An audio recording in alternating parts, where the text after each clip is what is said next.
Merhaba Sevcan. Merhaba Selin. Benim yeni oyuncağım var. Benim de yeni oyuncağım var.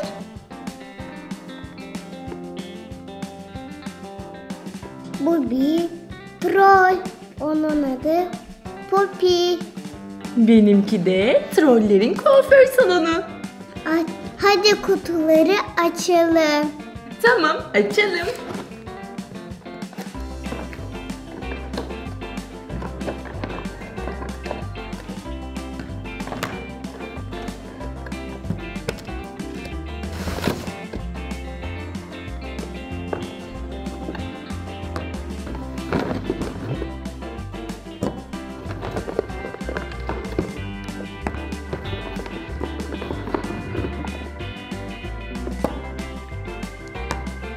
Ben sana yardım edeyim.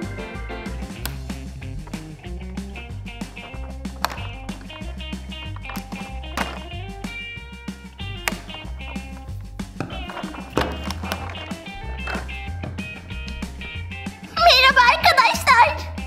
Merhaba Poppy. Senin pelerinin ne kadar güzel. Çiçekli çiçekli. Evet, çok güzel.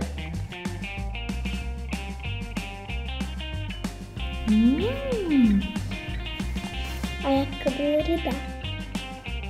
Teşekkür ederim arkadaşlar. Bu tokan, bu taran.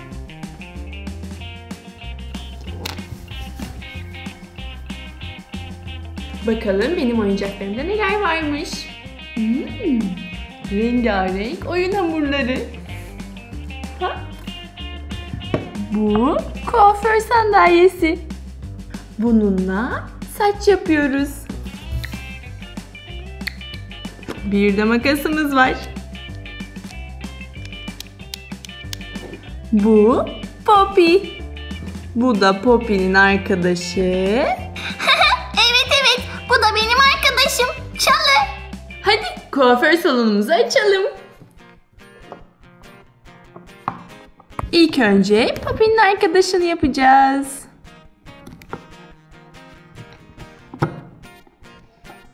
Arkadaşının saçları hangi renk olsun? Mavi. Mavi mi olsun? Evet. Tamam. Tamam, Selin'in dediği olsun. Mavi.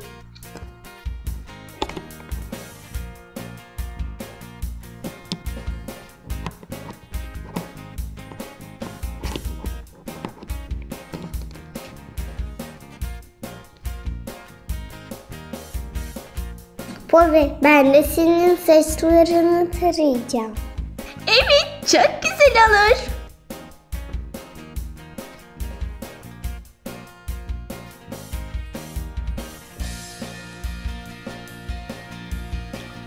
Toka takalım mı Poppy?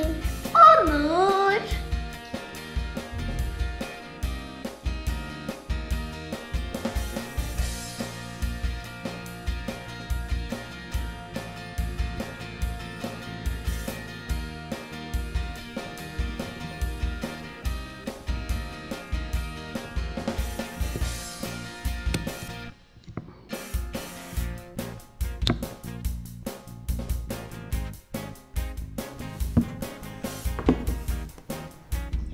Ay, çok güzel oldu. Sana da toka takalım mı? Ona toka olmaz. Erkek o. Evet, ama başka bir şey yapabiliriz. Simlerim var. Yeşil, sarı ve mavi. Mavi olur. Tamam.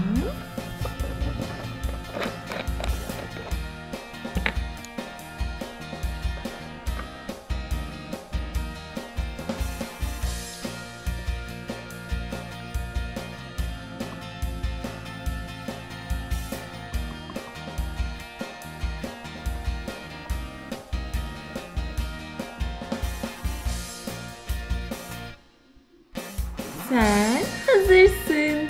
Sırada Poppy var. Onun rengarenk saçları yapalım. Tamam. İçin rengarenk. Evet, rengarenk.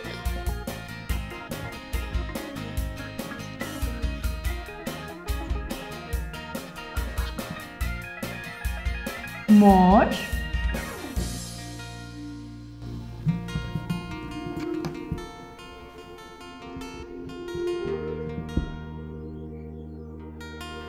Yeşil.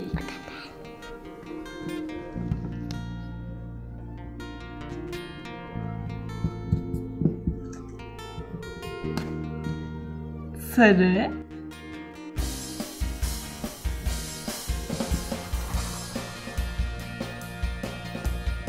Ve turuncu.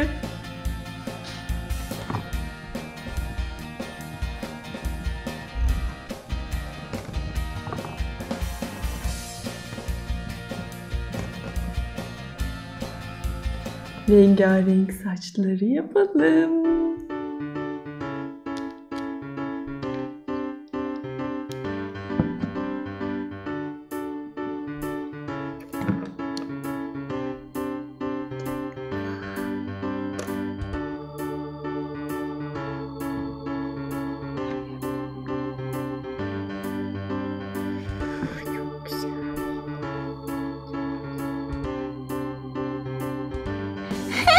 Toka da takalım mı? Tamam, yeşil renkten yapabiliriz.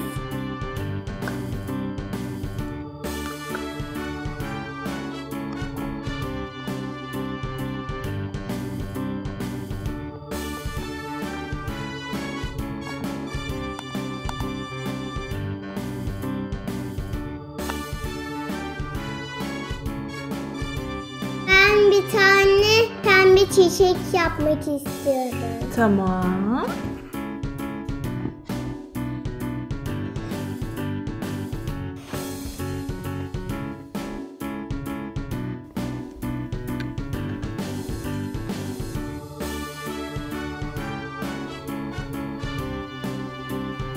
Böyle oldu. Arkadaşlar, trollerin kuaför salonunu beğendiniz mi? Görüşürüz.